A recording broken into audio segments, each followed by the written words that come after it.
Damn. Oh man. Good evening. What's it like? 10 o'clock, right? Yeah. 5 minutes to 10 right here. Yeah. Wow. We just popped off some promos. Some promos. Yeah. Some promos, man, before we came on. So where are you in Germany? I'm in Hanover. Oh, okay. Back in the north, capital of Lower Saxony. My family's from Germany. Like my dad was born there. I was going to ask you that because of the name. Yeah. I actually have a friend with the same family name. Hartmann. Yeah. My dad was born in Germany. Cool. He was born in Premich, and his parents were born there. My mom's parents were born there. So we're I've been to Germany, but I mean it's really nice there. Yeah. My mom's been there too. She has some good friends there too. My mom travels a lot. My mom went to college at Pittman's College in England. You know, she started in the Caribbean, so she had met a lot of German. Yeah, so you know, from school and stuff, and actually a lot of German. Even Rickshaw from Taipei, German too, right? My label partner, indie label and stuff we work with. So always have that connection.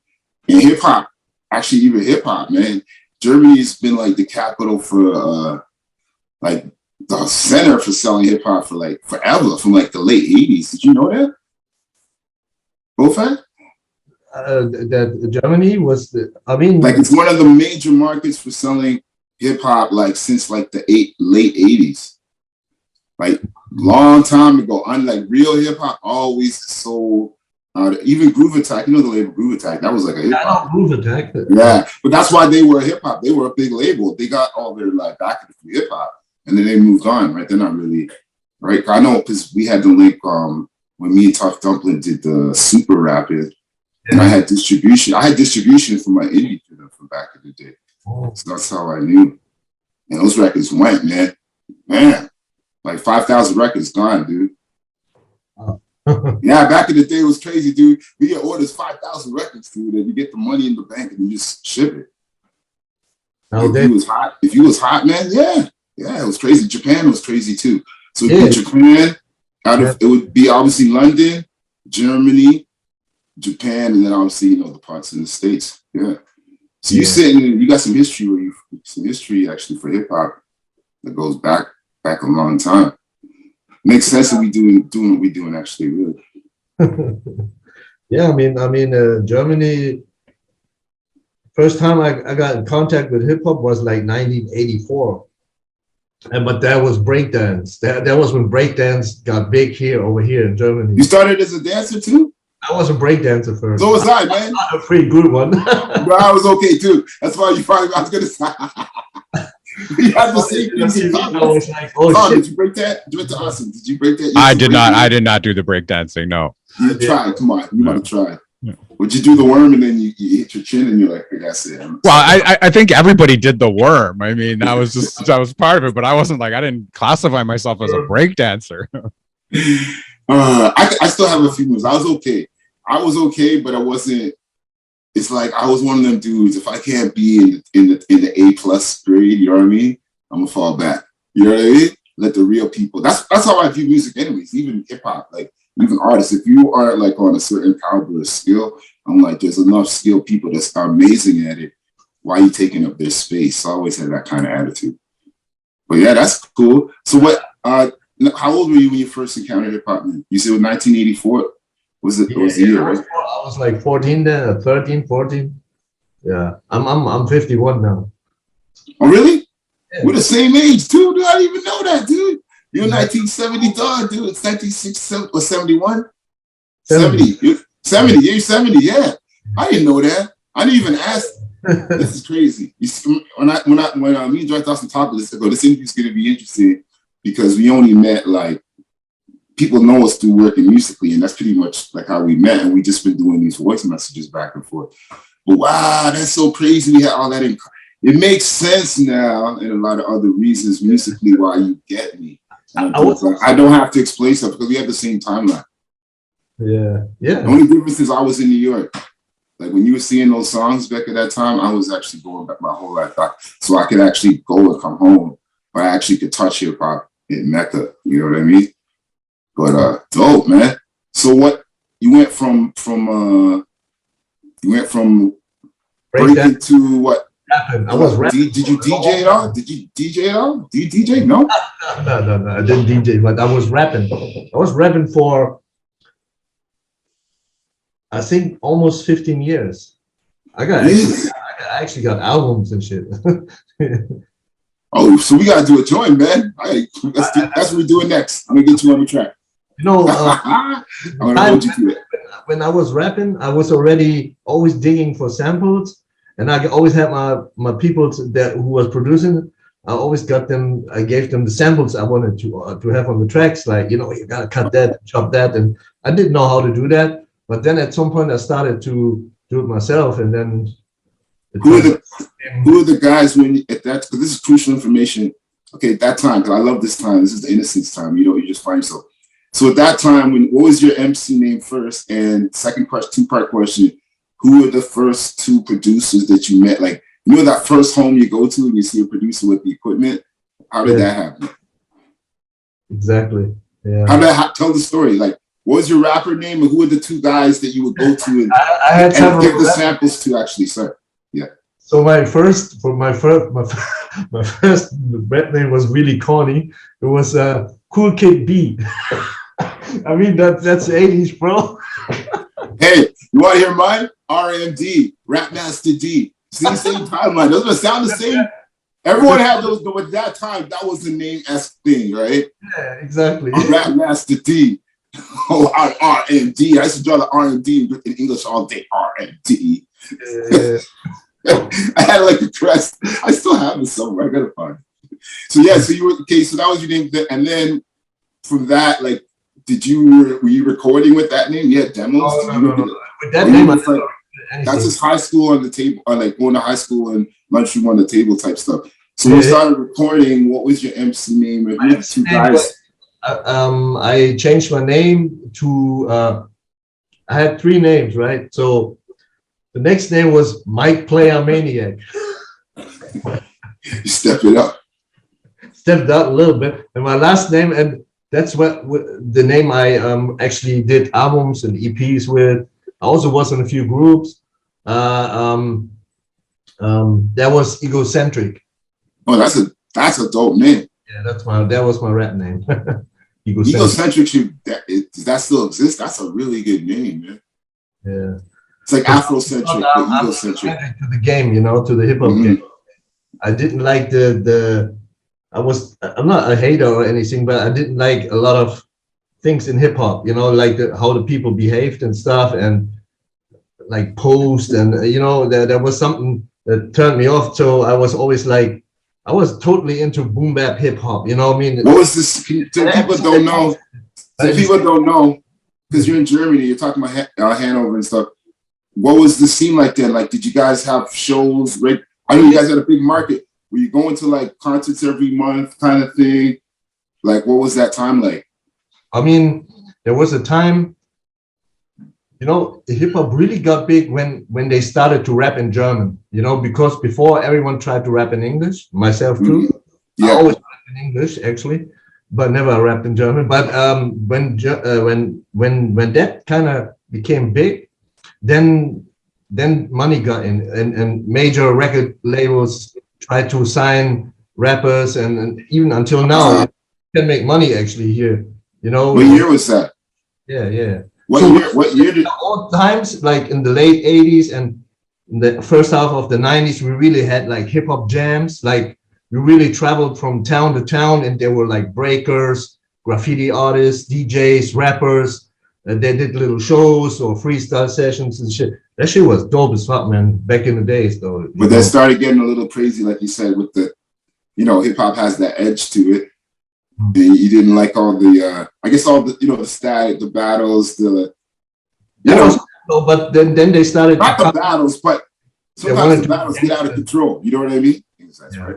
Yeah. So when they tried to copy the gangster stuff from the States, and then it became ridiculous, you know what I mean? That's the time when I also it's not worth it. Like, you know, it was weird. It's not all of them like that, you know, but there was pretty good scene in Germany and really a big movement, you know. Mm-hmm. They had shows on TV, like real hip hop shows on TV. Like we used to have a German music channel called Viva, you know, and they had every week a hip hop show where they was inviting American artists or interview them and show the latest videos and from Germany music, stuff like that, you know. It was quite It was good. like an MTV or like the Box kind of channel, right? Yeah, like MTV Raps, the German version. Yeah. Kind of like that. But the people who ran the show or were moderating the show, they were like B-boys or DJs. They were really heavily. No, it was on the streets. It was on the street, like street level, right? It was authentic. Yeah. That was cool, though. Well, that's what your mark is known for. Excuse me. One cool thing coming from North America and you coming from Europe, one thing that people really admire is that, like, from what I know at least, and what I hear is like, and even markets like the European market supports like authentic hip hop. There's a home for it. And it's almost like if it wasn't existing, if it wasn't for Europe, now I don't even think we'd even have it really on the planet. If you really look at what, you know, North America's really tapped into on the masses, right? So yeah, it's nice to have that, man. So I can imagine Germany with all for the market and the sales and how it's always been so supportive. It makes sense. So what was the first day when you transitioned to like, you know what? I'm done. The MCing. I'm not done with hip hop, but I want to produce. When you realized you had that moment, I know you said you were always giving these producers the samples. Did somebody lend you a machine? How'd you get your first piece of equipment? Like, did you just have that impulse and just go to the store? How did it happen when you let? And how did you produce your first track? Like, what was that like? So my main producer back in the days was DJ Briss Fingers, and we used to share a flat for at the time, and then he was making beats, I was writing rhymes, you know, and then we would go in the middle of the night, we'd go to the studio and record a song, stuff like that, you know. And I always watched him how he does this stuff. And at some point I said, man, give me he was only working with the DAW, you know, he didn't use any like MPC or whatever, you know, any equipment. Was he using something like Free Loops or just actual? He used Sample Tune. Actually, I remember that. Yeah. Amplitude is quite good. You know, it's not you can do anything with it. Really, anything. You know, I mean, it's record vocals. You can chop samples, everything. And if you have a controller, you can even use it like MP3 too. But that's how I started too. So I learned it, and later on, I was also involving in my production like MPC or keyboard, MIDI keyboard, stuff like that, drum machine, stuff like that, you know. So yeah. That was like early 2002 or something when I really started to make beats by myself, you know. And where do you come up with your ideas for your beats? Like some of these beats that you're sending over and that I'm listening to, especially with like Denku with Thrust. Denku we just had on our show as well. So he was like the last. So by the time this airs, his shows will have already aired. So it's really interesting now that we've got you on as well. So how did you come up with your beats when you're making up this music? So I have to say, my wife is from Asia, from the Philippines, and I used to live there. I used to live in Hong Kong for 3 years. That's my producer name, BoFaat, is actually Cantonese. That's my name. It does have a meaning, which is kind of cool. But they gave me the name for other reasons than music. But it's the music too, because the meaning of BoFaat is actually not BoFaat. It doesn't matter. It's BoFaat. The meaning is oh shit! Wait a second. English. It's to preserve something, preserving something, not antique, but something. What's the word? To preserve something valuable, like, you know. Yeah. It was a like different. Heritage. It's like preserving. It's like heritage or something that's like you preserve a heritage bill. I know what you mean. You're trying to find the one word, but. Yeah. So it kind of makes sense in the sense of boom bap music, or the golden era time music. But a lot of times my samples in my music that I use, actually you shouldn't say it, but it doesn't matter.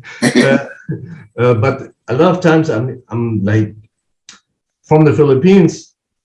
I'm digging music from Hong Kong or Chinese or Korea or Thailand. They also have like soul or funk music, Western kind of type music. And you find the dopest samples there, you know what I mean? And I chop it up. It makes sense now. You see, like I said, we're going to learn stuff. Viewers, I'm learning too. I work with, for the viewers don't know, we've done a lot of work together. For those, because not everybody assume they know stuff. But I knew I was going to figure out, so you have the Filipino connection too in the sauce. Yeah, because your sound, when I hear your record, it's funny you said, right? That was an awesome question, Director Awesome. That's what we call him, Director Awesome, But because I always wondered that too. I was like, God, you know how you do your job, but there's stuff that's in there, and there's a certain like swing. Influence. There's an influence. And an influence, yes. That's why I said swing. It's like jazz. Producers to me have a swing. That makes a good producer, because anybody can take a sample, like, sample. You can get producers the same. They did a test. They gave 100 producers the same beats, put them in the room, same machine, told them where the sample, boom. It's only like 7 of them out of the room made something that stood out. You know what I mean? And all those people I had, they took it and they put it in this. Look at Dilla. Dilla has a swing. Eric Sermon has a swing to his sound. Oh, yeah. That's why you like them, right? Producer T-Rock has a swing. Premier has a swing. Dre, it's like a knock, high tech. The minute you hear it too, man, Havoc is a good example of it. You remind me of Havoc. Havoc, oh man. You remind me of Havoc. And that's why I never told you that, because Havoc has a swing like you. And even when you get music from you, your music is like that too. Like when you get and that's how I rhyme too. I don't know if you know, that's how I rhyme. I rhyme like how you make me. It improves a little. I changed my style a little, just a little. Yeah. You see what I'm saying? It's like fine wine. I call Havoc fine wine. His beats, he makes these little subtlety, and it's not too much, but there's a swing, there's a thing to it. And when that little subtlety comes in and you add, it's like cooking. You've been making the same dish at the restaurant, serving it, but you throw in that one little thing every 8 weeks. Everybody loved the dish, and it's like, oh, he did it again, man. Yeah. Right? Right. And that's what I hear. So when Director Awesome sounds like, that makes sense. Because that's the only way as a producer, I think you can withstand over the long haul in this game. Because even somebody as great as Timberland got played out because he didn't have that sauce in it. Like a lot of the awesome producers in the game, because they got so typecast, rappers too. It's like the DOS effects thing. Yeah. You know what I mean? Like they changed the cut. But you really gotta keep sort of transforming, or else people just get so typecast. You're only want to see Luke Hamill play Luke Skywalker. I mean, Mark Hamill play Luke Skywalker. Yes, you know what I mean? Yeah, that's interesting, man. Yeah. So you have a whole. All right, Director Awesome. Since you got your questions ready. Anything else? Well, you've worked with a ton of artists, I guess, in over the years. How do you come to get those artists together to work with these projects that you're working on? So, actually, the first more known artist I worked with was Kinetic 9 from Killer Army, and actually he contacted me on my Facebook. I added him at some point, and then in the middle of the night or something, all of a sudden I get a message from him on my Facebook Messenger, you know what I mean? And we talked and shit, and then I was starting to work on my first producer album. So I asked him, could we do a track together, or could you do a verse and stuff like that? And obviously he wanted some money for that, but not much actually. So that was like the first more widely known rapper I work with. And then I got to meet Tayamo Denko online, through Facebook. Someone mentioned me to him, and then we got to talk. And actually the most of the famous artists I worked with was because of Danko, you know. Yeah, so because we started to work, Danko made a track with me for my album, and then he had a fallout with his old producer and asked me if I could like redo a lot of his old tracks, and I've been doing. You came in. I didn't know. So you were down from day one. The listeners, you can go back to our interview with Danko and spend the time, and you can actually go back and see it. And we actually talked about this in between, and he talked about that producer. So you knew him. You guys met. You actually met him like right from the jump, then I guess, when he was just getting really running with it again. I didn't realize. I thought it was a little bit later, but that makes sense now. Okay, cool. So you stepped in right at that time when he had like an investor / guy that was kind of working with him when you started, right?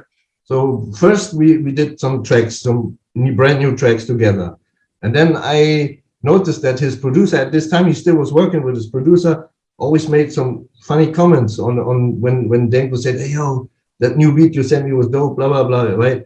And then he said some, I don't even know what, but I guess they got more and more in conflictions, more arguments and stuff like that, until the point that they completely fell out. And so that's when Danko, and then the dude said he can't use any of his beats.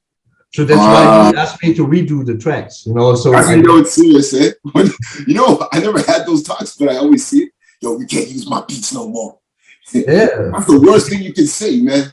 Those stories don't end up good for the person who says it. That person never ends up good at the end of the day, man. It's like better to let it be going, let it come out, and then you just move on quietly. You don't gotta be like that. But that was to your benefit, right? So I guess we're glad that happened. Definitely, because we wouldn't be sitting that way I got to probably I really by now I think me and Danko have about 400 songs, full songs done, but at least 150 or 200 songs are remade. I must have remade, 150 maybe, I don't know.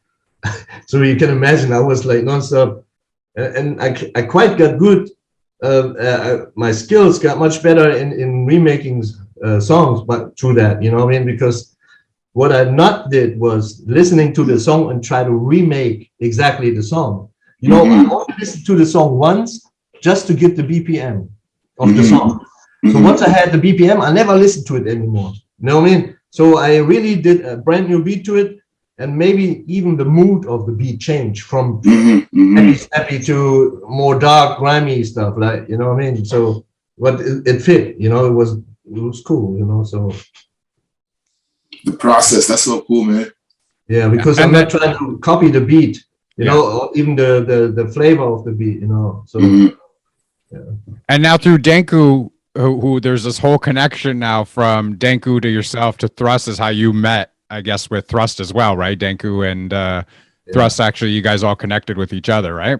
Right. So Danko said, yeah, I'm gonna do an EP. First, it was an EP with a Canadian legendary rapper called Thrust. I had to look it up, and then I remembered, oh yeah, I heard him before. I know who he is.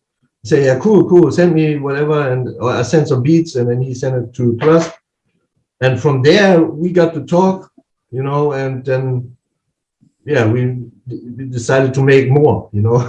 By now we nearly have 4 albums here, right? If you think about it, dude, we're almost in the middle. We started like another one this week. Now you sent me today. You sent me that track. We're crazy. I think we already got 6 or 7 new tracks already. That's album number 4, something like, you know. But that's how Danko's a connector, because that's how it happened. Because he reached out to me like a year before on the low, like, yo, I want to do a track with you. And I was like, yeah, for sure. You know what I mean? I was like, yo, I love doing tracks. So you're not from here. Like, where are you from? I was like, oh, you're not even from here? Even better. Right. So we just did that quick, but I didn't know where he was taking it. Right. I remember when I heard the beat, though, I was like, this beat is dope.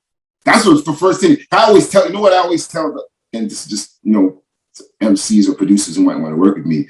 As long as the beat is amazing, like the feel of the beat is amazing, and then I hear you and you're a good MC, like you can hold your own, I'm on it. You know what I mean? And I think most rappers are like that. Like you don't even think about the money if the beat's amazing, because you want to have great art out there. So I heard that beat. The beat was dope, man. This beat is really good. I go, who did this beat? So right away, I was like, yo, let's do this quick. And I remember I jumped to boom, did it right away, sent it to him fast. But I didn't hear from him for a while, like one of those, like, a year later. So that's when he called back from the time you're talking about. And he's like, yo, he released the project before on 100 Man. You know what I mean? That album you guys did. And then I didn't realize that Socrates was on. I go, oh my God, Socrates. Yeah. Right? I didn't know he was taking it. I go, this is even better. I always wanted to do a track with Socrates. He's from my hometown, but we never really had a track together. We had a remixes out there. Yeah. But never had a real track together. So that's dope.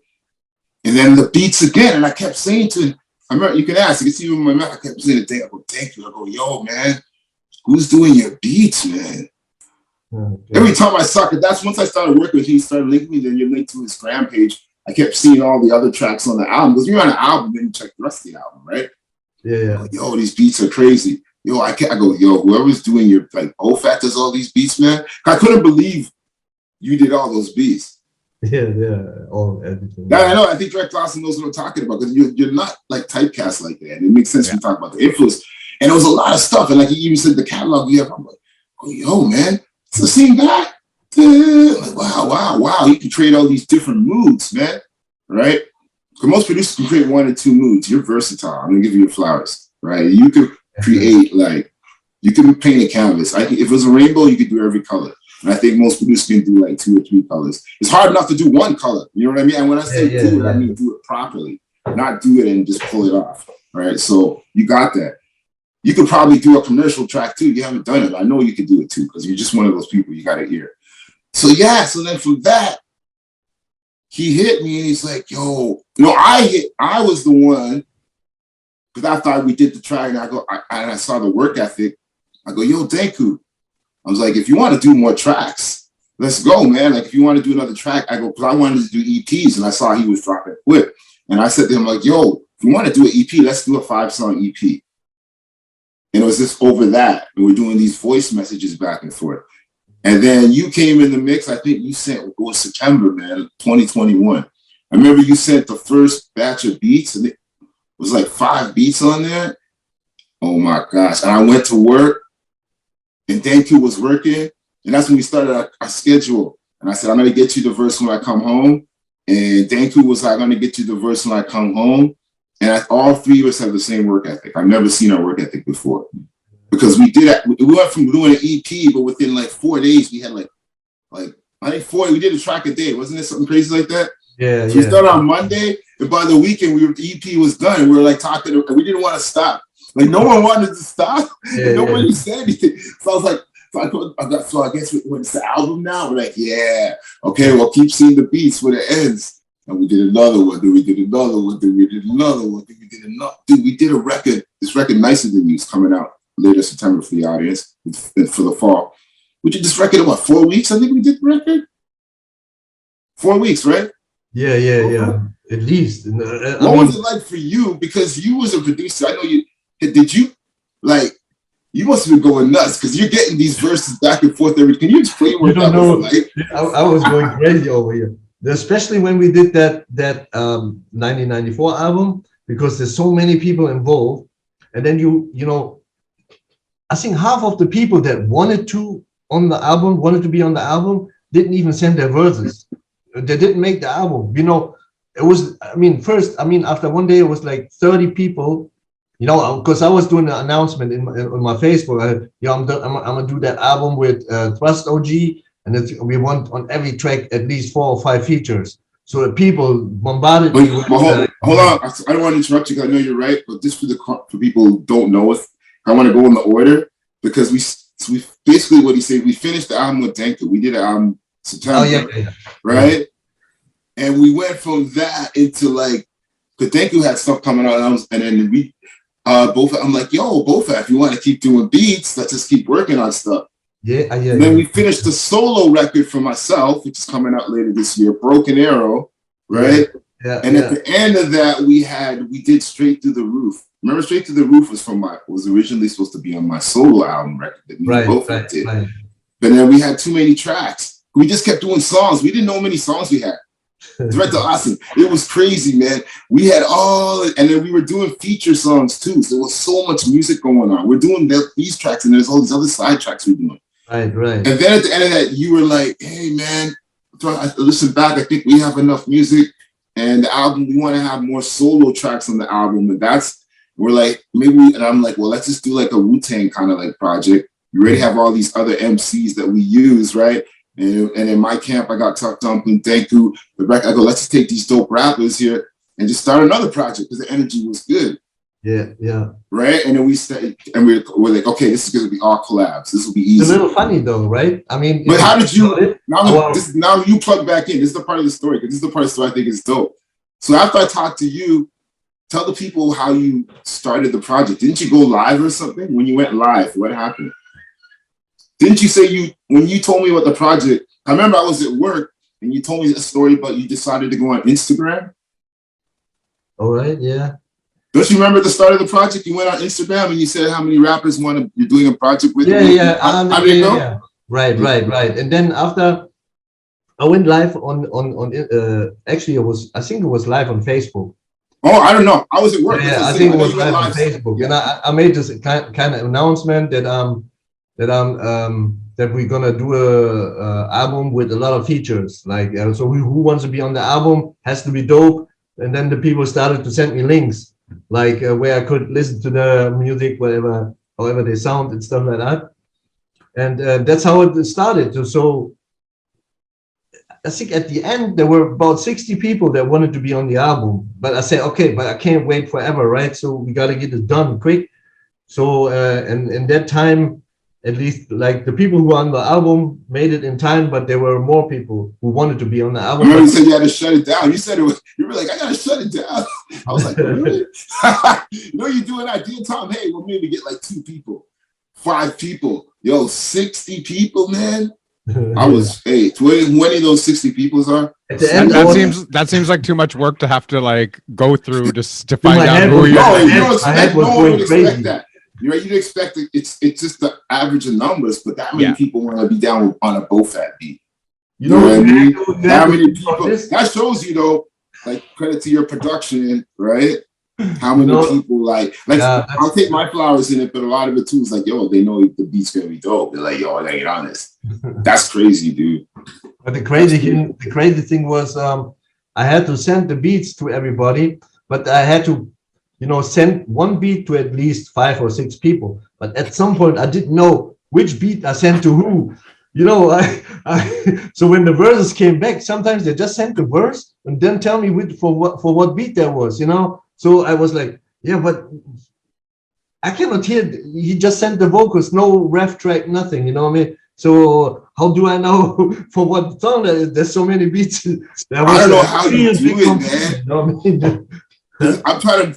I was trying to remember the artists on like 2 tracks. Like, no, we got these artists on these 2 tracks, and my head was just like exploding. And I'm like for me, like we've been promoting the Soon You'll Be Gone, the Straight Through the Roof. We've been promoting all that on the Pod Jerky Productions site there, and I've mentioned this in the Danku episode as well. But I got to listen to all of this stuff, and it was really cool because you're listening to artists that you've never heard of before.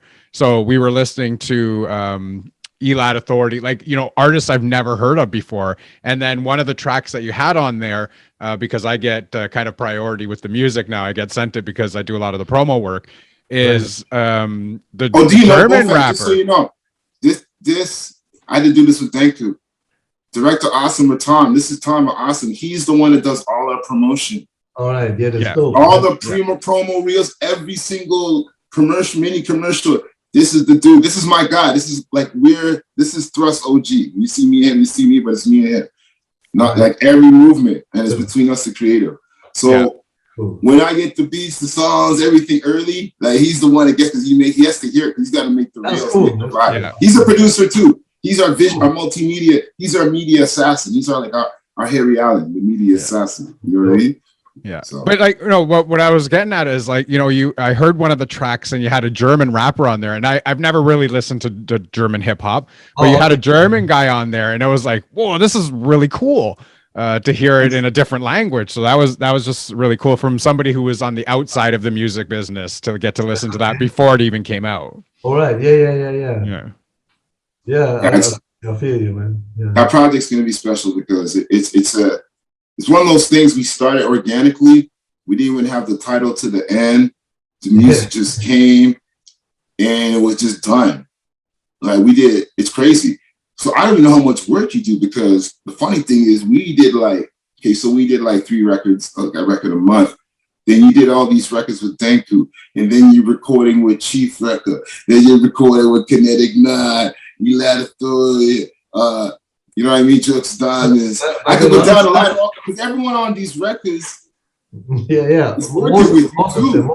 How do you divvy up your time? How do you, I guess, what it is, you must work like me. You work fast, don't you? Like your stuff, you know what you're doing, but you work fast, you have to. Yeah, I work fast, but a lot of the albums, like the Kinetic 9 album, that was already recorded like 2 years ago. Or I just reworked it, just overworked the beats and then got some features, got Jew on it too, right?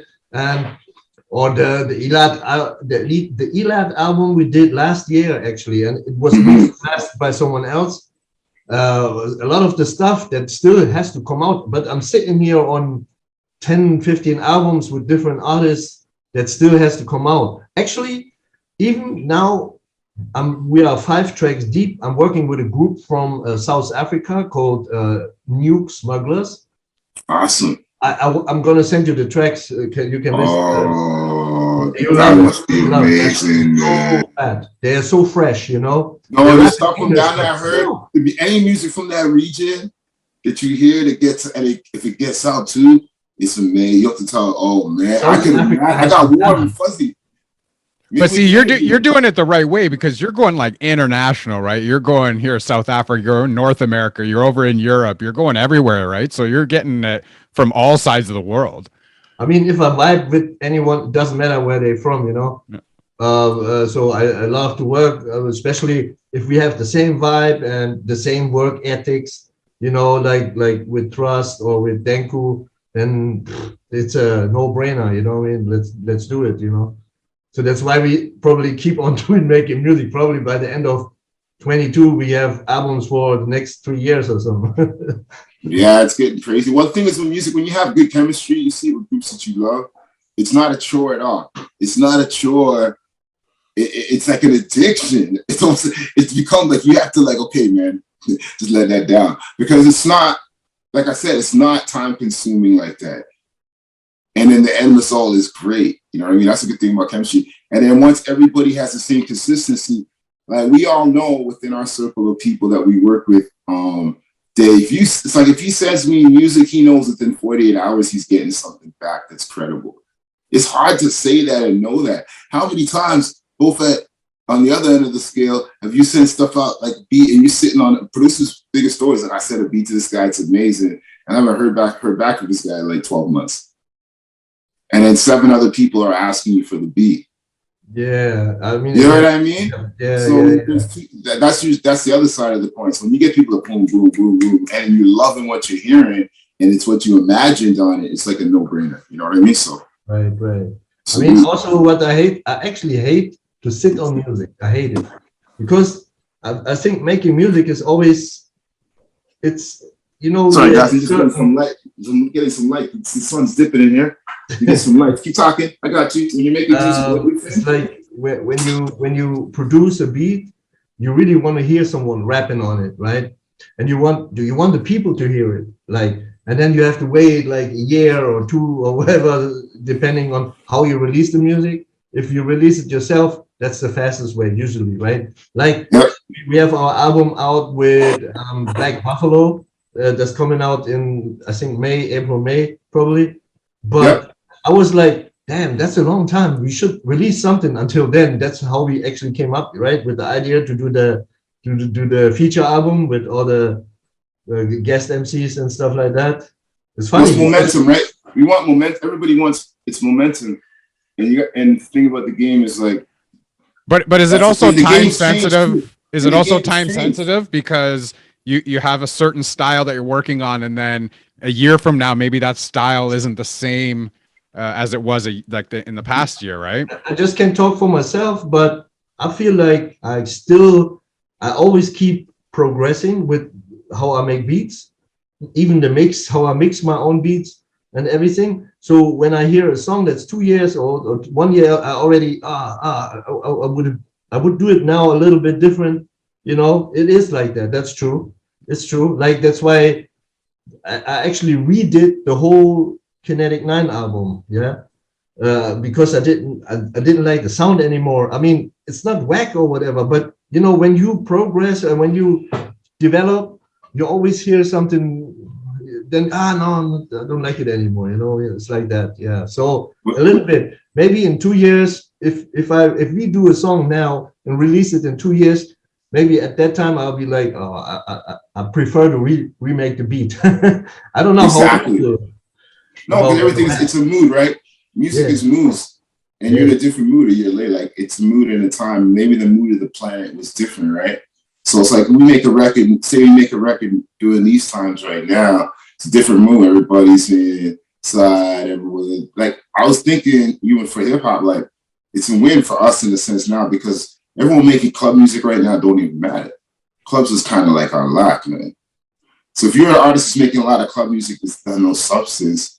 This is a really hard time for you. If you're an artist right now that's making substance, or you making good movies, or you making good television shows, anything with real good content right now, it's kind of starting to win because people already had time to go through all the fluff. Okay, I need something good right now. I'm gonna be inside for the next 6 months. I haven't gone to a barbecue in how long? Like, you know what I mean? So it's just that thing. It's the same way how East Coast hip hop is more lyrical just for the fact that we have winter.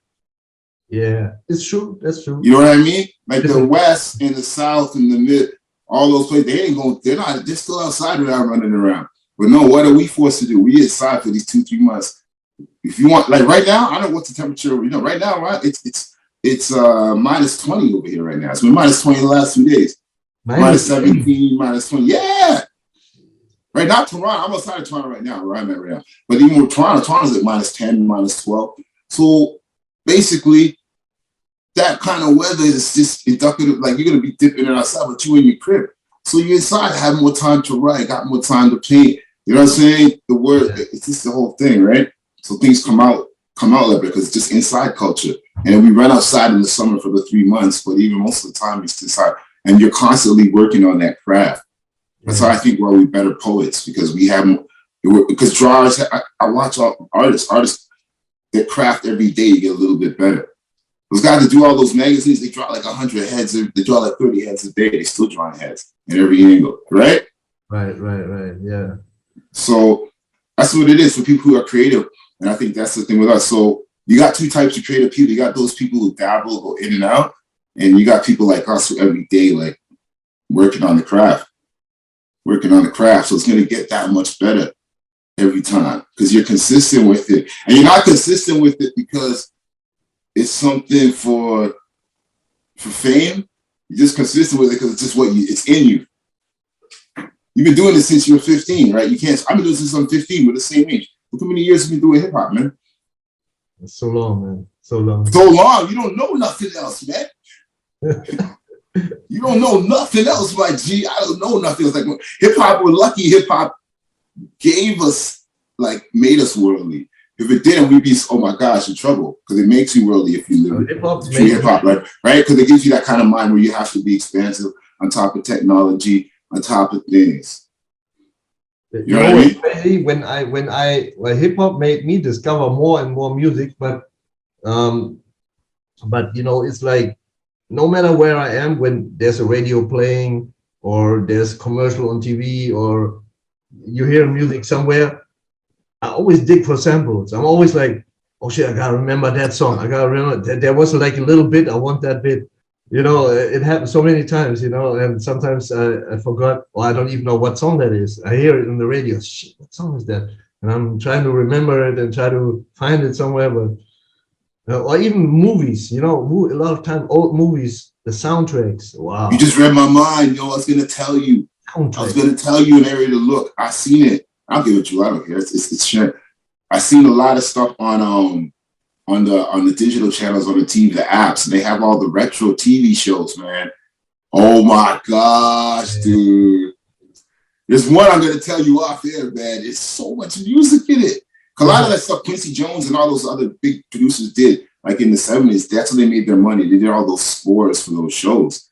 Those 70s TV shows, there's some dope stuff on there. Because you go on there now, like I said, COVID time, he's going through the extra channels and stuff. Like the Sanford and Sons are up there. All that stuff is up there, man. I'm going to throw people that way. I'm not even looking that way. That's obvious. I'm going to throw you some other ones, man. Yeah, but some of those shows, dope. Like I was even watching, what is it? Even some stuff on there that's crazy, like Sabrina the Witch. Right. Won't that sound crazy? I never watched that, but I know what it is. Oh, you know what that is? It's not our kind of show. I have a daughter, 9-year-old. We're watching it. I'm watching it the other day. Oh my God. Because it's a witch show. Right? You know all the sounds and stuff, man? I mean, the cat talks. I watched some movies for the music.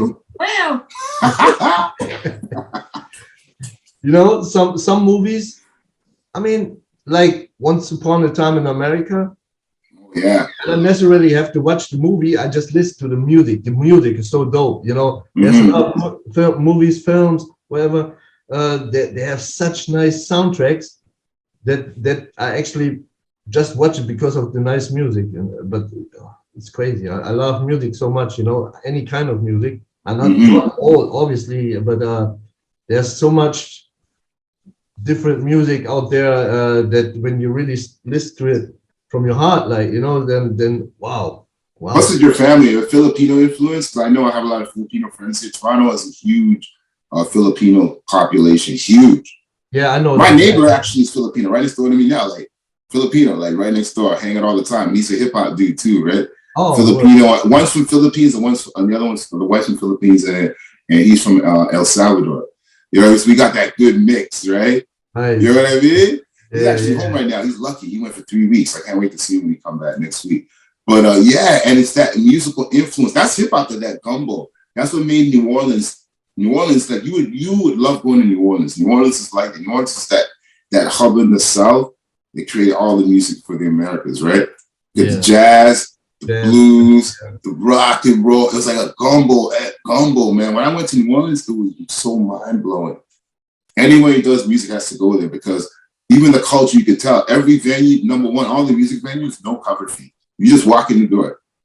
Do you know that, Director Austin? No. When you go down to Bourbon Street, there's no cover fee.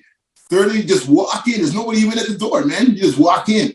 And then when you walk in, there's people on stage doing songs. And then there, the song, they're like, who want to come up, man?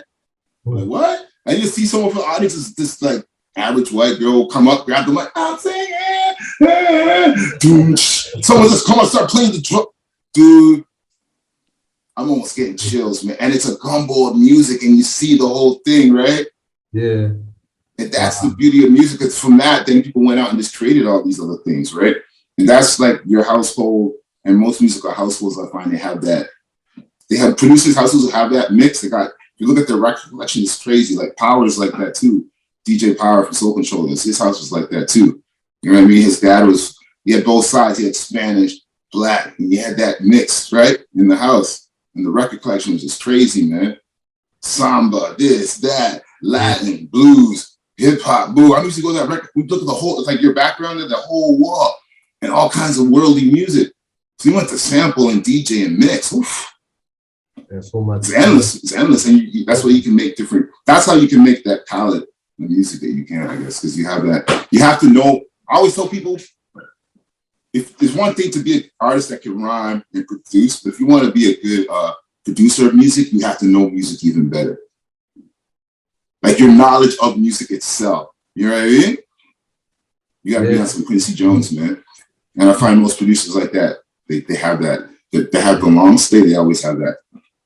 Interesting, man. Anything else? That's awesome. Any other projects you want? Oh, you got a project out right now with Dan Kubertime. This comes out, right? The Craig G. Oh yeah, that one is a mix of remakes and actual new songs that we did together. Actually, I also got I talked to Craig G once for a project I did with Ed OG from Boston. You did Project NOG too, man? I got it on vinyl on HHV Records. Send me, man. Sorry, man. You don't get so locked in our own zone. I've heard it. Probably didn't know it was you that produced it. I love Edo. I love it. That was awesome. Got a whole album together, and Ed OG is like the most. You know what's funny? I mean, obviously you couldn't remember that, but Ed OG was in the early 90s, maybe 93 or 92 here in Germany. I was talking to him back in 92 and 93 after the concert. It was like outside, and they passed by, and I was briefly talking to him. I said, "Hey, cool show, blah blah blah," you know, like that. And then how long? Like 26 years later, I asked him, I wanted to only do a song with him, you know, for just a song. And I asked him, how could we do a track together, this and that? And then they said, you know what, this is my number, call me at this and that time, and we talk about it, you know. So I called him, we talked, he was like, man, cool. Then I told him the story. I remember you had a show in Germany and in a small city called Hildesheim, and he said, nah, I mean, you've been there so many times and so many exactly.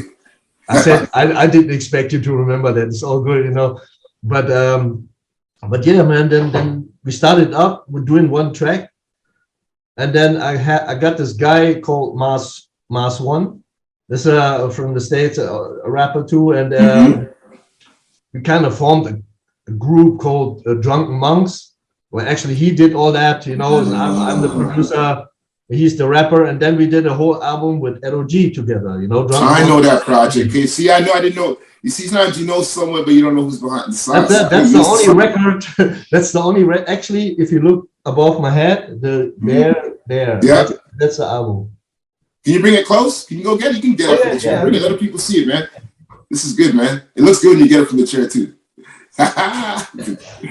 Bring it right to the speaker. See, people see it. It's kind of reflection. Okay, we can see it like that now. Yeah, now you can see it. Yeah. Oh, that's crazy, man. And that's dope. You got the vinyl, man. That's why it's beautiful. Double vinyl. I mean, all the instrumentals, the double vinyl. Yeah. You know? So that's cool. You gotta be proud of that. No, man. That's a classic. Oh yeah. Hell yeah. Yeah, that's nice. But yeah, I mean, I think I got 1, 2, 3, 4. I'm looking on my wall, and there's all my records that I produced that also appeared on vinyl. I got 1, 2, 3, 4, 5. Then G-Fan Black. Ours will come out this year. Then the Craig G one with Danku. We got another one. I got another I can't say it because the label never announces their releases. Until it's one of those. We got another one. It's quite a known underground label, I would say, and a lot of vinyl collectors buy their records from there because he always got this kind of crazy exclusive stuff. And Kenneth Masters and myself, we have an album. We worked on that for 2 years, and that album was analog mixed and mastered. Analog, like old. Well, 2-inch, analog, like Neve board, 2-inch. Yeah, man, real deal.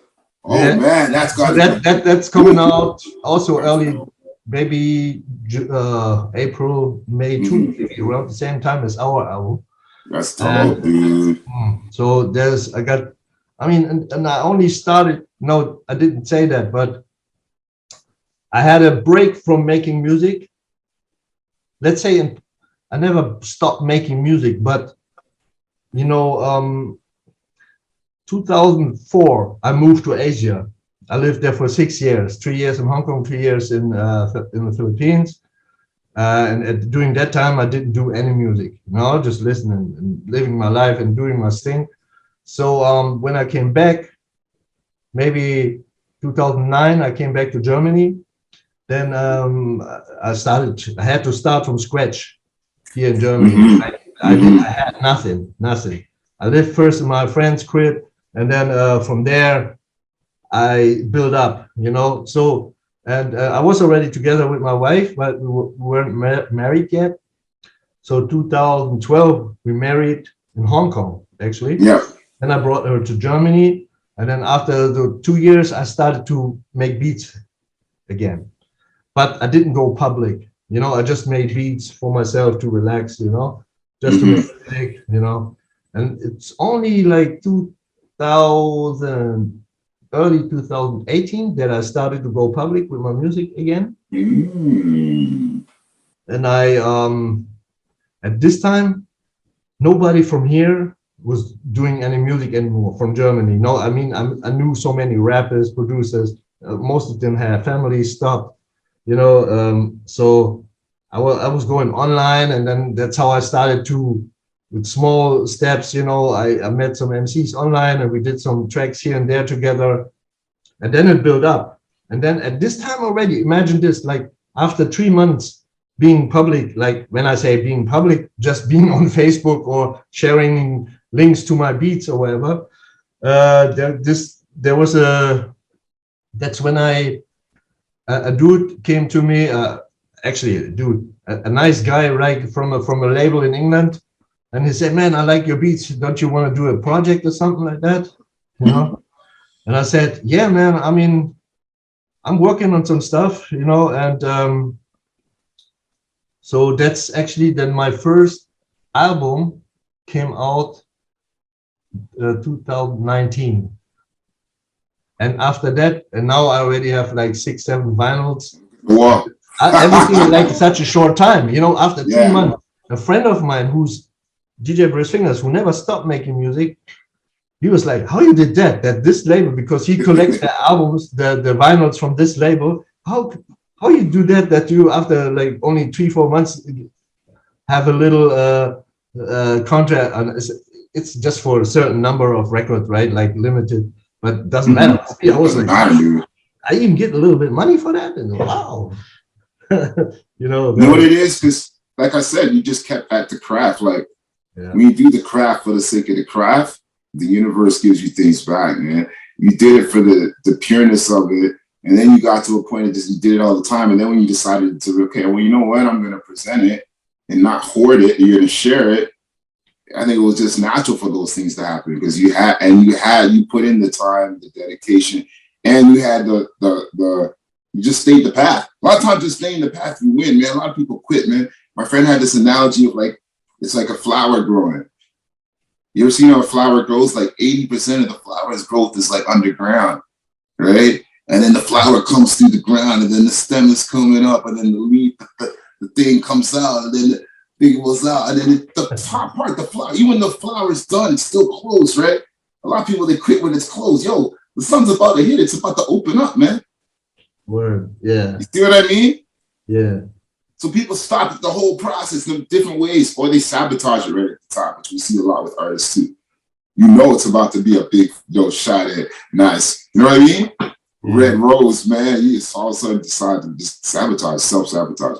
But you did it. You just stuck to it, and then you just challenge yourself, you push yourself, and you put it out there. I've always been like that too. Like I always people, I never felt I put out my, like, I don't look like, yo, I gotta have my best song before I put it out. I just do the song. I do my best with what's in front of me. Like, because it's like I learned about training at the gym. A lot of people see I lost a lot of weight. I was like almost 100 pounds heavier than this. And the one thing that kept me going, and that my trainer, she taught me, was, Chris, just remember, give your 100% every day, which is actually really 85% effort. Because your 100%, you just be dead on the first exercise, right? But you're going to give that 100% within that 85% effort. But just remember, every day your 100% energy will be different. You know what I mean? Like, you know, you wake up today, you're buoyant. Oh, I got all this energy, and you're talkative. So you're going to give your 100%. The next day you wake up, you might not be so buoyant, and you might not want to turn that machine, but you're still giving 100% within the energy limit that day, right? You still fulfilled everything you're supposed to do. You still open up the file. It's like, I mean, you did the song the other day, and it turned, you know, I didn't want to do that song. We had a song talk. I think I told you, Director Awesome. We had a song, you sent me the beat, and I could have just been like other rappers, like, oh, I'm not even going to work on this, man. You know what I mean? Like, it's like, a beat was dope, but it's just, I know my tempo. I think I messaged you, right? I go, no, it's too slow. It's not my tempo. But I said, no, Chris, give it your 100%. It's not an excuse. He sent me this for a reason. So I sat there, and that took longer than normal. It took me like 2.5, 3 days, but I gave it my 100%. Every line of that song, I wrote. I try to make it sound as good as I can on that beat. I didn't want to even open it half the time, but it started becoming fun. Like, this is a challenge, man. Okay, I'm gonna beat you. I'm gonna beat you, right? I'm gonna finish you. And the funny thing was, the minute I finished it, you sent me 2 other ones. Yeah. I didn't tell you. The minute, you know, I got the email, boom, boom, boom. I saved, I can send you the message, it will show you the notes, it will show you the time, literally the same minute. This is the universe. Boom, boom. What the huh? I was in my garage writing in my phone, right in my phone. It's like I listened to it in the buds and just do something, right? Done. I was actually done. I look at it, wow, this is really good. Actually, it's really good. Okay, I can record it on that beat. And I said, I'm going to record it on this beat and I'm going to send it to, I always tell Director Austin, he's a witness. He knows every step. So I'm like, I'm going to send it to him and I know what he's going to do. He's going to flip it on the next beat. You know, we do songs like that. Okay, you take it, just take, like you said in your production, and you flip the beats. I go, he's going to flip it. So before I said, let me listen to these first 2 beats. I listened to the first 2 beats. The first beat plays. I'm like, this beat sounds like it would go so perfect with that one. I was just going to send to him. Yo, I tried over it, dude. That's the song you tripped over 2 days ago. You know, when you messaged me back, yo, this song is so amazing. That came from the crap, from the one that I just didn't want to do. I fought through, I gave him 100%, I finished it. Then you send me the next beat. Dude, I recorded that song in 2 minutes. My stuff is 1 take, so the recording process is easy, just getting the writing down, right? You know what I mean? Even the writing's quick sometimes. Dude, it was so quick, and that's one of my favorite songs me and you did. Yeah, that song is so dope, man. You can. That song is dope. No one's heard it. I'm gonna send it to you after this. It's awesome. You're gonna hear this song. This song is incredible. Like, it's really, really, really, really, like, it's got a thing to it. You'll see what you get. And it went from a song. I almost didn't even, like, you know that voice with the loud one in your head? Don't do it. You don't need it. You're thrust. You can get other beats. Oh, I can take you another 50-50. You know what I mean? So that's the same ethics. And that's how beautiful things happen. And you let that flower come out, man. You know what I mean? Yeah. Let the flower come out. Let it bloom. Also, awesome, the new one you sent today. I told him too, man. The new one, I think that's the best song we did. I think we did one of the best songs we ever. I think so. I had a feeling. I only get, like, you know, you record and you make a beat, you get a feeling sometimes, and you've done music for a long time. Yeah. Because our stuff is a quality where there's a level of good or greatness that we're at, but sometimes you just elevate. It's like a track runner. Both was an amazing track runner, but he had like 3 amazing races. Me and you ran a heat. I had a heat. This one's a heat, man. Yeah. Woo! Woo! I haven't heard it back. Dory, Director Austin, you're gonna get it too. That's the reason why you haven't heard it. I just sent it to him before we did this interview. That was this morning. But that's how we work, and that's the thing about music. Like, we do it. We don't know where it's gonna go. We don't know where it's gonna land. Yeah. It's like this show. Me, Director Austin, started this show out of the love. I still, to this day, I don't even numbers check who's what. Like, we just do this show. I love doing it. It's fun, and it's gonna lead us somewhere. And from that passion and that being authentic, it's going to take you to amazing places. It always does. And that's the cool part about the journey, because we're doing our own regional. Remember those regional adventure books, man? I'll put that in the ride, actually. My tongue made you smile. You know, you got the timeline. You know what I'm talking about. Turn to page 3 and this happens. Turn to page 10 and this happens, right? You keep reading that book, and every time you read that book, it gets to a different ending. There you go. That's what we live in our life. Beautiful, man. Anything else you need to say? I think we're good, man. We got that. Where can people, if somebody wants to get some BoFaat production, where do they go? Where can they find you? What's the best way to get at you? I usually upload my beats always to my bandcamp page. It's just bofaat.bandcamp.com. It's very easy to find, you know, just BoFaat. Or go on Bandcamp and there's like the search field or wherever. Put BoFaat right away. We'll lead it to. Can they message you on your Instagram too? That's cool. That works. I got I'm on Instagram too. There's BoFaat Beats. Actually, I kind of, you know, when I started to go public, I called my name was BoFaat, but I don't know for what reason I named myself BoFaat Beats, but actually I hate it. I hate the word beats.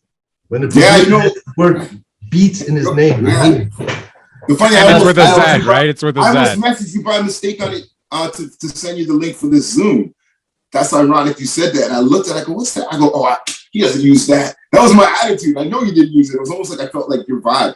Yeah, it's the energy from BoFaat Beats. It's just energy. It's just not good energy. But BoFaat, you're like, yeah. That's how BoFaat made me happy. The problem is when I because my name on like Spotify is also BoFaat Beats, and I can't change it. I could change it, but but you can't. It's already there. I cannot. So I have already kind of not too many, but I already have quite some followers there. So if I now change back only to BoFaat, probably the well, it doesn't make sense doing it over there if you started. I know what you mean. But you can do that in the other platforms. I remember I had that too. One of my platforms is a little off, but the rest are all for us music. So you try and keep the content. Actually, it's shitty because I have to, when you know, another thing about Spotify, right? I'm not too good at it with Spotify, but now I know a little bit. For example, me as a producer, there are literally about 100 to 200 songs on Spotify that doesn't list me as an artist, right? Only they list me or credited me as a producer, but it doesn't show in my artist page. When I go my Spotify artist page, I see what I uploaded or the label that uploaded my records to Spotify. I can see that in Spotify, but I can't see so much music. And I mean, when you have the yearly wrap-ups, you know, my numbers could be probably 3 or 4 times as high as they are actually now, you know, so, and that kind of annoys me. And then when you want to be, you only can see your music in your artist account if whoever uploads the music put the producer as a main feature, main artist. Yeah. Spotify, it's like, I don't get Spotify. But to be a main artist, your name needs to be on the cover. But my Spotify name is BoFaat Beats, and I don't want the name BoFaat Beats on the cover artwork. So at some point, I probably have to do another account with only BoFaat. Yeah. Avoid that. And then you're gonna lose all your followers that you already have there. They're gonna have to try and find you on a new one and all that. It's not worth the hassle. It shouldn't be such a hassle. That's the problem. It shouldn't be, but we know it is. But it is what it is. Mm-hmm. But the thing is, once you're deep in, right? Yeah. Like you're deep in, you get in there early and you don't know that. Like a lot of people jump in there early. It's not even their fault. That's why it's jumping in something too early sometimes. It's a dicey thing, but because like, are you gonna get which side of the coin you end up on, the winning side or the other side? Then you got to change all your stuff around, and you have all these followers, right? Yeah.